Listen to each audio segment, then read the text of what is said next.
kita.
Engkau baik dan Engkau baik dan sungguh baik. Tidak ada kata-kata yang bisa kami ucapkan, tidak ada kata-kata yang bisa kami sampaikan kepada Engkau yang sungguh baik dalam hidup kami. Terima kasih Tuhan untuk penyertaan-Mu sepanjang minggu ini. Engkau memproteksi hidup kami begitu luar biasa, sehingga pagi hari ini kami masih diizinkan oleh Tuhan diam di bawah kaki salib-Mu, memuji, memuliakan nama Tuhan. Bahkan terlebih khusus pagi hari ini Tuhan, kami mau mendengarkan suara hati-Mu. Tuhan Yesus, Engkau sungguh baik. Biarlah Roh Kudus-Mu bekerja di dalam hati kami masing-masing. Roh Kudus-Mu yang akan meneruskan firman ini dalam hati kami masing-masing, sehingga firman-Mu Tuhan menjadi bagian yang terbaik dalam hidup kami. Terpujilah nama-Mu Tuhan. Kami tahu ada kuasa-kuasa yang tidak suka ketika kami konsentrasi memuji menyembah Engkau Tuhan. Ada kuasa-kuasa yang mau mengalihkan pikiran kami. Pada pagi hari ini Tuhan, kami ikat kuasa itu di dalam nama Yesus Kristus. Hanya Engkau Tuhan yang berotoritas di tempat ini, bahkan di hati kami yang terbaik.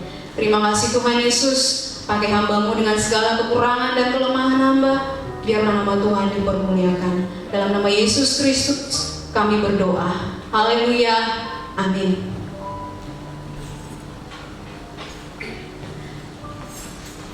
Selamat pagi Bapak Ibu saudara kasih Tuhan. Shalom. Ya, pagi hari ini kita sangat bersyukur karena Tuhan masih mengizinkan kita untuk duduk diam di tempat ini, ya, duduk manis memuji memuliakan nama Tuhan. Karena ada orang-orang di luar sana yang sudah sangat susah untuk datang beribadah, sangat susah untuk duduk diam di bawah kaki Tuhan. Tapi kita bersyukur hari ini kita masih bisa melangkah di rumah Tuhan ini untuk memuji memuliakan nama Tuhan. Amin. Pagi hari ini suatu hari Pak Eko, ya mana Om Eko, saya selalu panggil Om karena anak saya selalu semuanya dipanggil Om, ya Om, Auti, ya saya akhirnya panggil dia Om. Om Eko nanya, Kak Abi, tema firman Tuhan apa? Gitu. Waduh, lagi ruwet sama Sena gitu ya. Pas hari itu sangat panas sekali. Ya Bapak Ibu mungkin rasakan ya beberapa hari ini panasnya minta ampun. Kami yang di gunung itu terasa panas, apalagi yang di bawah lahan dia di ini ya. Jadi kepala saya nyut-nyut, cepet gitu ya. Akhirnya saya dengan spontan WA Eko. Eko, 5L 5L ya. Letih, lesu, lemah, lelah, loyo, lunglai gitu ya. Loyo atau lunglai. Oh iya Kak, gitu. Terima kasih ya. Padahal saya ya udah Eko, itu aja kok ya. Oke gitu ya. Saya baca-baca sambil memang saya lagi baca-baca Alkitab di tempat tidur bersama dengan Sena. Setiap kali saya pegang pulpen, itu milikku. Pegang Alkitab, itu milikku. Pegang buku, itu milikku. Buka laptop, itu milikku. Jadi rasanya ya semua miliknya, ya saya ngapain dek gitu ya. Ya sudah, kita baca bersama ya, sambil dia coret-coret semua, ya sudahlah gitu ya, kita merenungkan firman Tuhan bersama-sama. Ya, pagi hari ini saya mau memberikan bersama-sama, saya belajar bagaimana kita mendapatkan solusi tentang kelemahan kita. Letih, lesuh, lemah, lelah, loyo. Bapak Ibu pernah merasakan 5 hal ini? Pernah ya?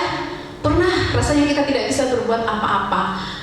Kalau katanya menurut pakar kesehatan, ini ciri-ciri anemia katanya ya. Ini ciri-ciri anemia. Tapi sekarang kan banyak sekali penyakit-penyakit yang bisa membuat kita letih, lesu, loyo, lemah, lunglai gitu ya, banyak. Tapi menurut secara umum katanya itu anemia. Nah, anemia itu apa?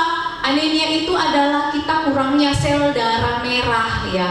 Sel darah merah yang baik atau hemoglobin yang baik itu yang tugasnya adalah darah ini mentransfer seluruh, jadi transportasi dalam tubuh kita ini, darah itu menyalurkan semua sari-sari makanan, vitamin ya, oksigen, sehingga tubuh kita bisa fit, kuat, sehat dan tidak loyo lagi gitu. Tapi kalau trombositnya atau hemoglobinnya turun, nah ini yang membuat fisik kita itu lemah, loyo, lunglai dan seterusnya. Dan bahkan kalau berdiri saja kita rasanya pusing, iya nggak Bapak Ibu ya? Pusing, lunglai ya, kliyeng kak orang Jawa bilang ya, kayak berkunang-kunang gitu. Ya, nah Bapak Ibu itu secara fisik, nah bisa disembuhkan. Caranya menyembuhkannya, ya Bapak Ibu datang fitness di Cempaka, ya nggak? Sehat kan fitness? Ya 1, 2 gitu, sehat, pasti nggak lama lagi. Kemudian apa lagi? Minum vitamin yang banyak mengandung zat besi, ya. Kemudian makan makanan yang bergizi, dan terutama lagi istirahat yang cukup. Pasti besoknya bangun dengan segar, tubuh kuat dan bisa beraktivitas lagi. Itu secara fisik. Nah, pertanyaannya, bagaimana kalau yang 5L itu, ya, letih, lesu, lemah, loyo itu psikis kita, jiwa kita, bahkan rohani kita, spirit kita, ya semangat kita. Bagaimana bisa menyembuhkannya? Kalau secara fisik bisa dideteksi. Sekarang banyak sekali ilmu-ilmu kedokteran, obat-obat yang sudah ampuh, mujarab, berkhasiat, ya obat kuat ya membuat kita tidak 5L. Tetapi bagaimana kalau secara psikis kita? Bagaimana kalau yang loyo itu jiwa kita, yang loyo itu semangat kita? Nah, pagi hari ini mari kita membuka Alkitab kita di dalam Matius pasal yang ke-11 ayat yang ke-28. Matius pasal yang ke-11 ayat yang ke-28, satu ayat yang luar biasa, menenangkan hati kita yang lagi loyo, letih, yang lagi lesu, yang lagi lemah. Mari kita baca bersama-sama. Bapak Ibu sudah dapat semuanya? Kalau tidak dapat ada di slide ya. Mari kita baca bersama-sama, 1, 2, 3. Marilah kepadaku semua yang letih lesu dan yang beban berat, aku akan memberikan kelegaan kepadamu. Sekali lagi kita baca bersama-sama. Marilah kepadaku semua yang letih lesu dan beban berat, aku akan memberikan kelegaan kepadamu. Bapak Ibu coba kita tarik nafas kita, hembuskan. Lega nggak? Lega. Kalau belum lega coba sekali lagi, tarik nafas lagi, hembuskan lagi. Tapi jangan kentut ya, bahaya. Ya, kelegaan. Ya, kita semua membutuhkan yang namanya kelegaan. Amin. Amin. Kalau kita haus, kita butuh air. Nggak mungkin kita butuh sambal ya. Air, karena air ketika kita minum membuat dahaga kita itu hilang dan rasanya lega sekali. Apalagi kalau habis puasa, yang rajin puasa ya. Saya mungkin masa-masa pandemi ini jarang puasa ya. Saya tidak tahu karena semuanya pada subur-subur. Saya juga naik berat badan gara-gara di rumah terus. Wah, kalau puasa, habis puasa minum air seteguk saja, rasanya lega sekali ya. Kalau rekan-rekan di STT nggak minum air dia, langsung ayam goreng, sambal, lalapan langsung masuk ya. Saya tidak tahu lagi yang terjadi apa, tapi intinya mau menghilangkan rasa dahaga itu. Nah, kita mau mau lihat ya, Matius 11 ayat 28 lebih dalam lagi kita mau lihat. Mengapa Yesus menyampaikan satu ungkapan yang begitu melegakan hati, begitu menenangkan hati. Ada berapa referensi, ada berapa penulis buku mengatakan ayat ini dari seluruh nas perkataan-perkataan Tuhan Yesus dalam Alkitab, ayat inilah yang paling menenangkan, paling meneduhkan ketika kita baca. Ya, kenapa? Ya, karena ada satu kata yang diawali gini, marilah kepadaku.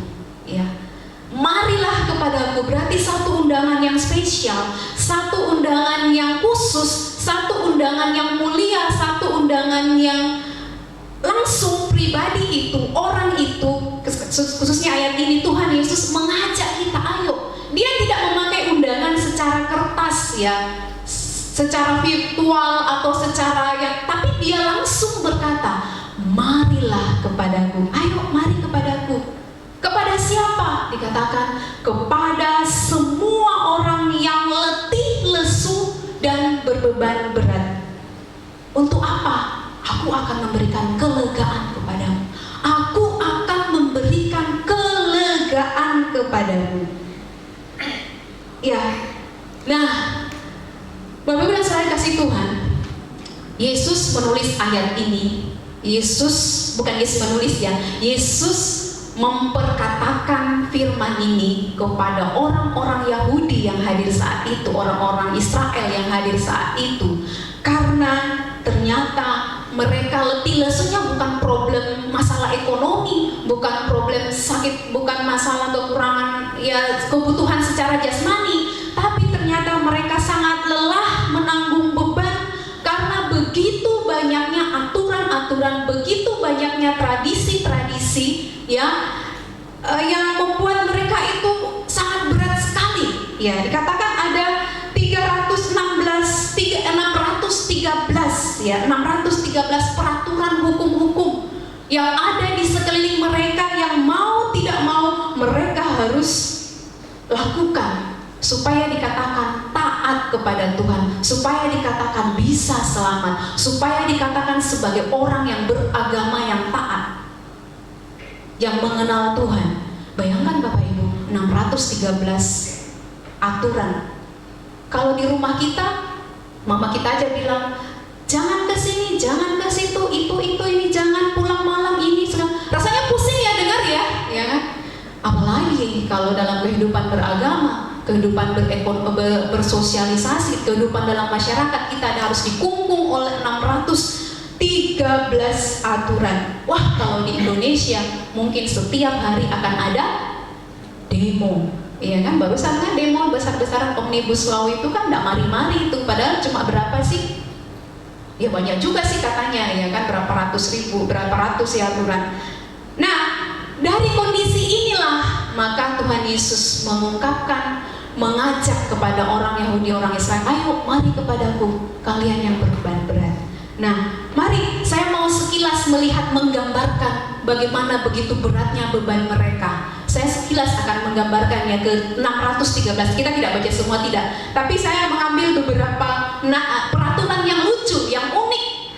Ya, ada 248 hal-hal yang dilakukan, yang harus dilakukan. Itu 248. Sisanya 365 itu tidak boleh dilakukan. Jadi setiap hari anak di rumah, istri di rumah, suami di rumah, bahkan di kantor, di mana orang Yahudi selalu mendengar jangan, tidak, jangan, boleh, iya dan sebagainya, jangan, tidak, harus dan sebagainya. Itu yang terjadi di lingkungan mereka. Nah, saya mencoba mengutip ya hukum yang ke-10 sampai 19 dikatakan pada nomor 10. Pagi dan malam mereka harus menghafalkan ayat-ayat Shema, Ulangan 6 ayat 4. Jadi setiap pagi dan malam mereka harus menghafalkan, dengarlah hai orang Israel, Tuhan itu Allah kita, Tuhan itu Esa. Itu terus setiap pagi dan malam, bangun tidur itu diulang-ulang, harus dihafalkan. Kemudian nomor 11, harus meneliti Pentateus dan mengajarkan kepada orang lain. Jadi kita harus belajar hukum Taurat dan kita ajarkan kepada orang lain. Kemudian kita mengikat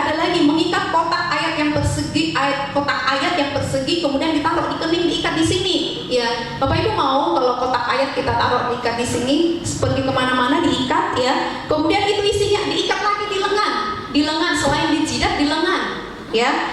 Kayak orang gila ya jadinya ya. Kemudian nomor 14 membuat jubah-jubah pada punca baju ya. Nomor 15 ya. Dan ya, kemudian nomor 16 setiap tahun yang ke-7 semua umat berkumpul untuk mendengarkan bacaan Pentateus. Jadi harus setiap tahun yang ke-7 datang berkumpul ya. Nomor 17 raja secara pribadi harus punya salinan Pentateus ya. Kemudian juga setiap pribadi keluarga juga harus mengusahakan sebuah Pentateus. Kemudian setiap selesai makan harus memuji Tuhan. Nah, Bapak Ibu kalau selesai makan memuji Tuhan nggak? Haleluya, haleluya, haleluya. Wah, selesai makan langsung kabur, iya nggak? Piring ditinggal gitu aja di atas meja, bukannya memuji Tuhan, bukan bernyanyi memuji Tuhan yang ditinggal. Nah, tapi peraturannya harus begitu. Orang Yahudi setiap selesai makan harus memuji Tuhan, ya. Nah, boleh diterapkan dalam rumah tangga kita, boleh, ya. Kemudian ada lagi peraturan tentang burung dan binatang yang boleh dimakan, ya. Diatur dalam nomor 144 sampai 153. Nah, ini saat menyembelih hewan harus membagikan bagian yang menjadi hak hakim. Nah, Bapak Ibu kalau potong babi di rumah, ya, Pak Bagio siap-siap menerima bagiannya di sini ya. Kalau Kak Esther ya, harus membagikan bagian. Jadi imam dulu yang didahulukan, baru kita nikmati bagian itu. Itu dulu. Kemudian yang kedua, bulu guntingan pertama dombamu juga kamu harus berikan kepadanya. Siap-siap Pak menerima bulu babi. Bulu domba ya, itu peraturan mereka ya. Kemudian 149 saat menangkap anak burung ya, induknya harus dilepaskan. Kalau kita tangkap burung, kalau boleh kita tangkap semuanya ya kan. Kayak Lisa nih sering ya pelihara burung nih ya kan. Saat menangkap burung, induknya harus dilepaskan. Jangan rakus ambil induknya, anaknya saja ya. Kemudian 150, sebelum makan daging binatang harus terlebih dahulu kamu memeriksa apakah itu haram atau tidak. Dicek dulu tuh haram atau tidak, berkuku belah dan sebagainya, berbulu apa tidak dan sebagainya. Itu peraturannya. Nah, saya teruskan lagi, unik-unik ya Bapak Ibu. Jadi kita bisa bayangkan bagaimana beratnya beban yang ditanggung oleh orang-orang pada saat zaman Tuhan Yesus ya. Nah, dan pada akhirnya ya, jadi dikatakan 613 hukum itu setiap nomor dijabarkan lagi. Setiap nomor itu ada pasal-pasalnya lagi kalau hukum di Indonesia. Misalnya tentang hari Sabat ya, tidak boleh melakukan pekerjaan. Dijabarkan lagi, apakah pekerjaan itu? Nah, ditafsirkan dijabarkan lagi. Pekerjaan itu adalah membawa beban, tidak boleh membawa beban pada hari Sabat. Nah, dijabarkan lagi, apakah membawa beban itu? Ya, apakah membawa beban? Nah, membawa beban itu adalah 2 buah ara kering, segelas anggur, susu seteguk. Jadi Bapak Ibu bayangkan, membawa beban tidak boleh pada hari Sabat. Kalau kita lagi minum susu udah masuk ke dalam seteguk, itu dosa tuh ya, kita bawa beban itu ya. Susu seteguk, kemudian apa lagi? Setetes madu untuk obati luka. Waduh, kalau luka kan bisa dikasih tetes madu. Setetes pun jangan dibawa. Ya. Tinta yang cukup untuk menulis 2 alfabet itu tidak boleh. Itu namanya kita membawa beban. Bapak kita bawa pulpen kan? Itu lebih dari 2 itu. Ya. Lebih A, B, tidak boleh. Itu melebihi, udah melanggar aturan itu ya.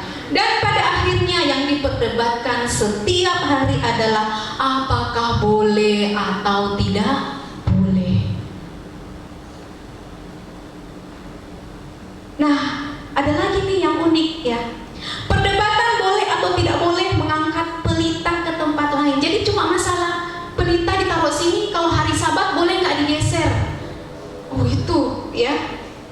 Kemudian ada lagi, apakah seorang penjahit berdosa bila ia membawa sebuah jarum yang masih berada di jubahnya pada hari Sabat? Ayo, siapa di sini yang suka menjahit? Periksa bajunya, apakah ada jarum? Itu berdosa itu ya, bawa ya pada hari Sabat. Nah, ini kan hari Sabat ya. Dicek ya, jangan-jangan ada di antara kita yang seperti itu ya. Seorang wanita memakai perhiasan. Waduh, ada ya. Saya melanggar hari Sabat nih ya. Atau rambut palsu. Ada yang pakai rambut palsu? Apakah boleh keluar rumah dengan memakai gigi palsu? Itu pada hari Sabat. Berdosa loh Bapak Ibu. Padahal rata-rata kita udah pakai gigi palsu ya. Kalau hari Sabat gigi palsunya dicopot aja ya, supaya bebas kemana-mana ya. Nah inilah yang lebih parah. Apakah boleh tidak boleh menggendong anak pada hari Sabat? Ya apa anakku ya? 1 hari lamanya saya nggak boleh gendong. Aduh, menyedihkan sekali ya. Beban berat, letih lesu, loyo lunglai ya. Kalau Bapak Ibu hidup pada zaman itu, mungkin Bapak Ibu akan menjadi pasukan 321. Mungkin 321 akan demo tuh ahli Taurat, orang Farisi yang ada di gereja, yang ada di rumah Tuhan. Apa sih peraturannya kok kayak begini? Menggendong anak aja tidak boleh, minum susu seteguk aja setiap hari Sabat tidak boleh, pakai perhiasan ada lagi ya. Nah ini dilarang memakai topi yang pinggirnya lebih lebar 3 cm. Karena itu sama dengan memikul beban pada hari Sabat. Nah, tidak boleh pakai topi nanti ya pada hari Sabat melebihi 3 cm. Dilarang perbaiki lampu-lampu yang bocor, minyak yang tumpah, nggak usah diberesin ya. Biarin hari Sabat, biarin gitu. Asik juga ya hari Sabat ya, free ya, free, tidak ada kegiatan, free tidur aja. Jangan-jangan tidur juga termasuk beban, mengangkat beban ya. Ya, kemudian apa lagi? Kalau ada orang sakit gigi dan terpaksa meneteskan cuka pada giginya hingga sembuh, ia sama dengan bekerja dan akhirnya ia dikatakan berdosa. Nah, tidak berdosa kecuali kalau dia makan roti yang dicelupkan di cuka dan giginya tanpa sengaja sembuh, itu tidak dosa. Jadi pura-pura aja makan roti ya, tidak dosa itu. Tapi kalau kalian meneteskan itu dosa. Ada peraturannya tentang menyembuhkan orang sakit. Artinya gini, kalau menyembuhkan orang sakit boleh disembuhkan, boleh dirawat lukanya, tapi jangan terlalu sembuh. Nah gitu, dirawat aja, maksudnya boleh dirawat luka itu, boleh disembuhkan, tapi jangan menjadi sembuh. Kalau sembuh berarti melakukan pekerjaan pada hari Sabat. Ruwet Bapak Ibu. Nah ini lagi, tidak boleh memakai sepatu yang berpaku besar. Di sini yang pakai sepatu yang pakunya besar. Zaman dulu kan ada paku-paku besar ya, berpaku besar ya. Tidak boleh makan telur yang dihasilkan ayam pada hari Sabat. Sopo yang mau periksa telur-telur yang sudah kita beli itu? Ini bertelur dihasilkan pada hari Sabat nggak ya telur ini ya? Masa kita mau tanya penjualnya? Masa kita mau pergi ke kandangnya untuk tanya, ini telur hari Sabat nggak ya? Kan nggak masuk logika sekali Bapak Ibu ya. Anak STT hati-hati makan telur, diperiksa dulu ya. Nah, dan masih banyak lagi hukum-hukum tentang aturan-aturan khususnya hari Sabat. Kalau hari Sabat sendiri aja itu ada 100 aturan. Belum yang lainnya, jadi totalnya 613 aturan. Kita bisa bayangkan betapa beratnya beban yang ditanggung, yang dipikul oleh orang-orang Yahudi pada saat itu. Capek nggak? Capek. Frustasi, stres ya. Mau membuka satu usaha aja banyak peraturan. Banyaklah, tidak bisa terkatakan bagi mereka. Sehingga yang mungkin kebanyakan mereka hanya berdiam saja di rumah dengan mengikuti segala macam aturan-aturan yang rasanya tidak masuk di akal. Nah, akhirnya Bapak Ibu Saudara kasih Tuhan, Yesus melihat ini beban mereka, ya. Yesus datang untuk menyempurnakan semua aturan-aturan itu, ya. Dalam Yesus, hukum secara peraturan secara legalis diganti dengan hukum kasih. Di dalam Matius 22 ayat 37 sampai 39, Yesus bilang begini, sederhana sekali, 613 hukum itu Tuhan Yesus hanya membuat 2 hukum, ya. Kasihilah Tuhan Allahmu dengan segenap hatimu dan segenap jiwamu dan dengan segenap akal budimu. Itulah yang hukum utama dan yang terutama. Dan hukum yang kedua dengan itu ialah kasihilah sesamamu manusia seperti dirimu sendiri. Sederhana kan hukumnya? Sederhana, tidak berbelit-belit. Makanya Tuhan Yesus bilang, marilah kepadaku semua yang letih lesu dan beban berat, aku akan memberikan kelegaan kepadamu. Amin. Ya. Nah, pertanyaannya, ya, mengapa Tuhan sudah menyempurnakan hukum itu? Tuhan sudah membuatnya menjadi hukum kasih, sudah membuat peraturan itu menjadi sempurna di dalam kasih Kristus dan kasih kepada sesama. Tapi bagaimana? Kenapa kita juga masih merasakan letih, lesu? Ya, kita masih punya seolah-olah hidup ini rasanya berat. Ya, saya melihat hal-hal yang kadang membuat kita itu letih, lesu dan beban berat. Yang pertama, mungkin kita sering merasa tertekan, kita sering merasa gelisah. Saya tidak tahu apa yang membuat kita, masing-masing yang tahu ya, antara kita dan Tuhan saja yang tahu, saya tidak tahu. Tapi sering kali kita gelisah, sering kali kita tertekan, bahkan sepanjang malam kita tidak bisa tidur dengan lelap. Besok pagi kita bangun dengan tubuh yang lunglai, letih, karena kita gelisah, kita tertekan dan sebagainya. Kemudian kita juga khawatir, ya. Kita risau terhadap sesuatu yang belum tentu terjadi. Bapak Ibu, saya beberapa hari yang lalu sangat khawatir sekali. Saya lihat suami saya tidur di samping, di bawah, kan ada kasur di lantai 1. Saya lihat, saya risau. Aduh, bagaimana ya saya sama Sena ya? Kalau saya tidak mengayak. Kalau beliau misalnya dipanggil Tuhan duluan ya, apa jadinya saya ya? Saya khawatir itu hampir 3 hari Bapak Ibu. Sampai suami saya bilang, kenapa kamu kok mukanya kayak begitu? Saya ceritakan, langsung ketawa terbahak-bahak. Wah, kok bisa sih anak Tuhan kok khawatir, risau. Ya biasalah ya, namanya COVID, virus ya. Kadang kita pikirannya aneh-aneh gitu. Nah, kemudian apalagi kita putus asa. Kita kadang tidak ada harapan, kita kadang merasa tidak ada jalan, tidak ada solusi untuk setiap masalah yang kita hadapi, problem yang kita hadapi, ya. Sehingga kadang kita sulit untuk tersenyum, ya.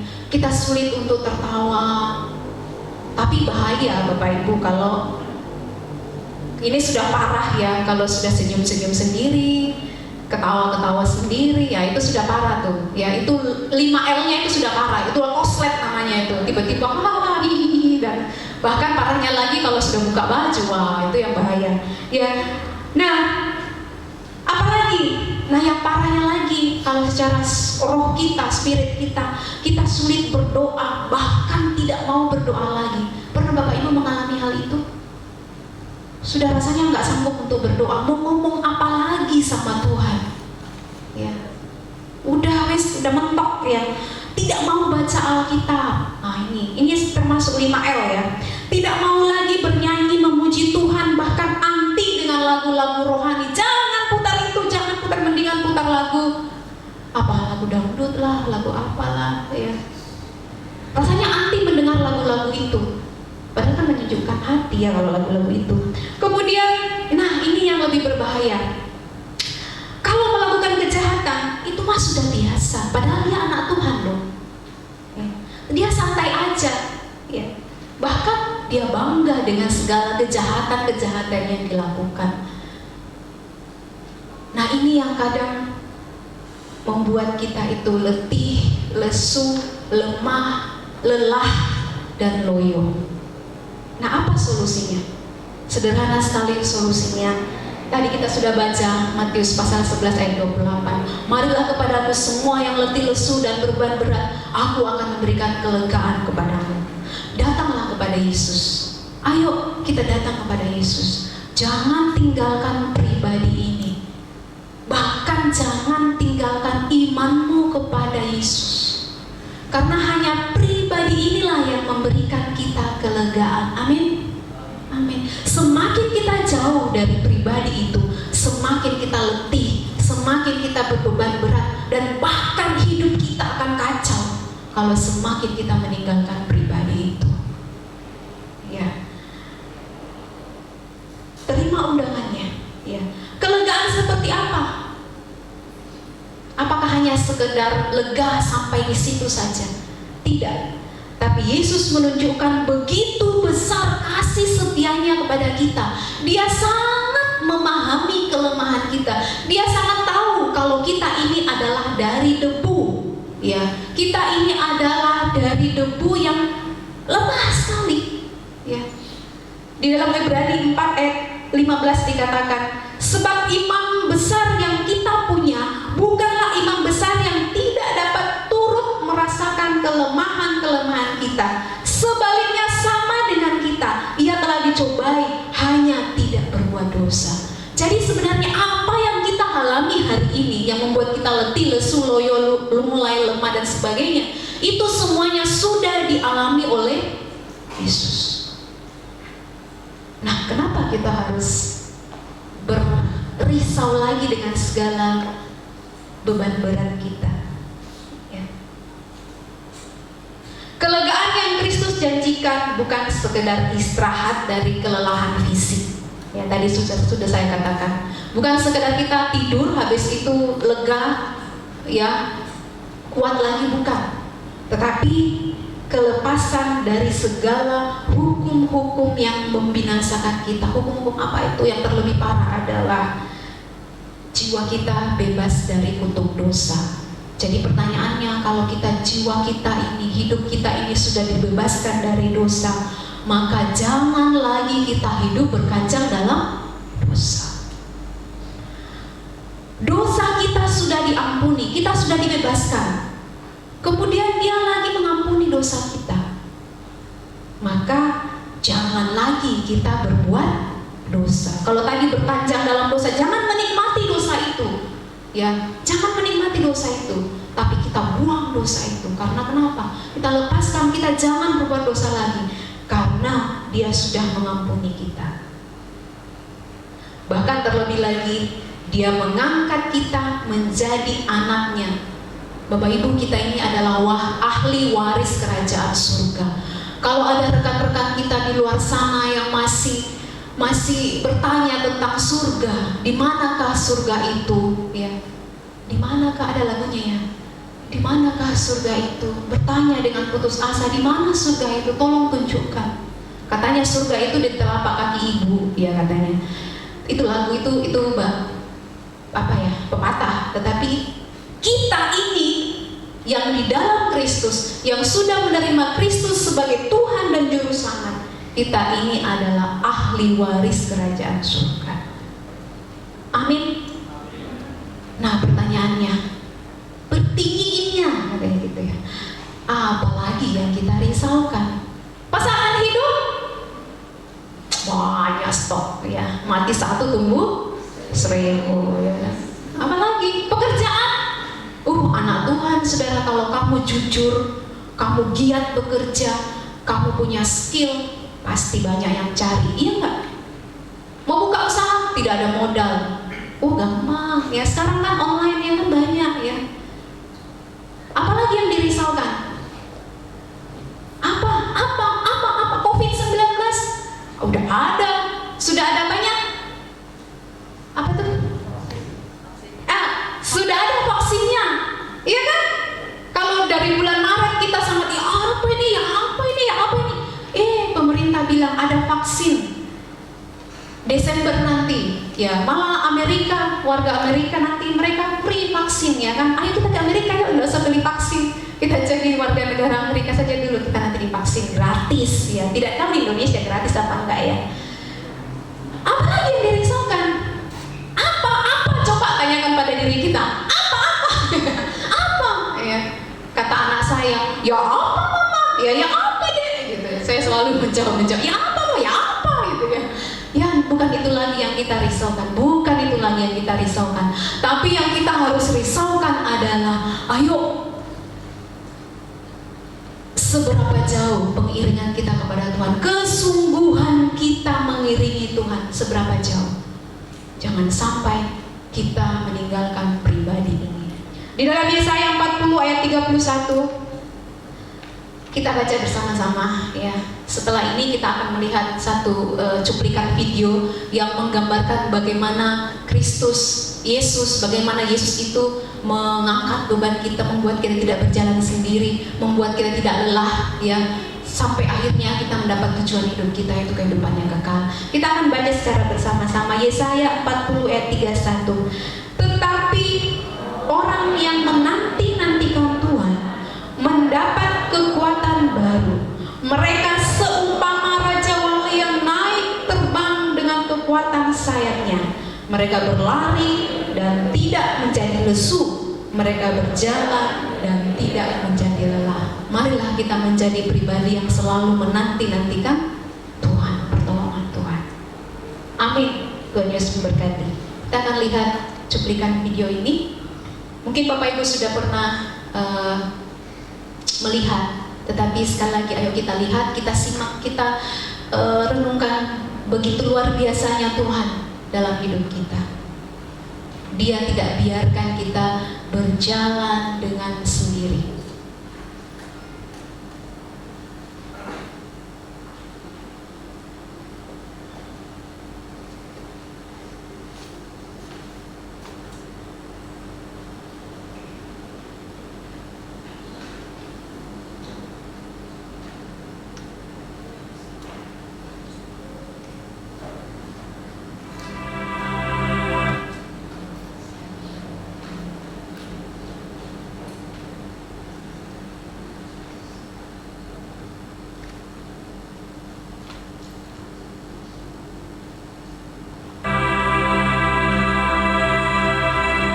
Iya, ini tentang bagaimana jejak kaki ini menggambarkan langkah-langkah dalam hidup kita. Kita berjalan ya, bagaimana pengiringan kita dalam bagaimana proses hidup kita, jalan kita ya. Langkah ini menggambarkan bagaimana hidup kita. Iya, ada sepasang langkah ya. Pada suatu hari seorang bermimpi. Ini gambaran ya Bapak Ibu ya. Di atas pasir dia melihat jejak kaki dua orang berjalan beriringan. Yang sepasang adalah jejak kakinya, sementara yang lain adalah jejak kaki Tuhan.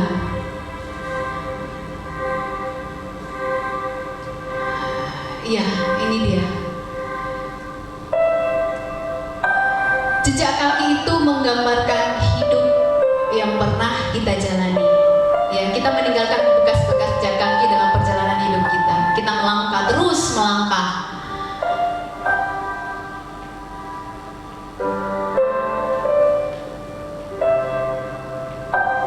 Bahkan dalam perjalanan hidup kita bisa melewati bukit yang tinggi. Hidup ini tidak selalu datar, kita selalu dihadapi banyak sekali pencobaan-pencobaan. Tuhan, mengapa Engkau berbalik saat aku sedang mendaki bukit terjal dalam hidupku? Engkau juga tidak menggendong aku. Ya, itu perkataan saya tadi. Dia maunya digendong, dia maunya dituntun oleh Tuhan. Tuhan bilang, anakku yang kukasihi, aku tidak pernah meninggalkanmu, aku berbalik darimu. Aku tidak pernah meninggalkan engkau dan aku tidak pernah berbalik darimu. Dia ada gandeng anak itu, dia berjalan bersama.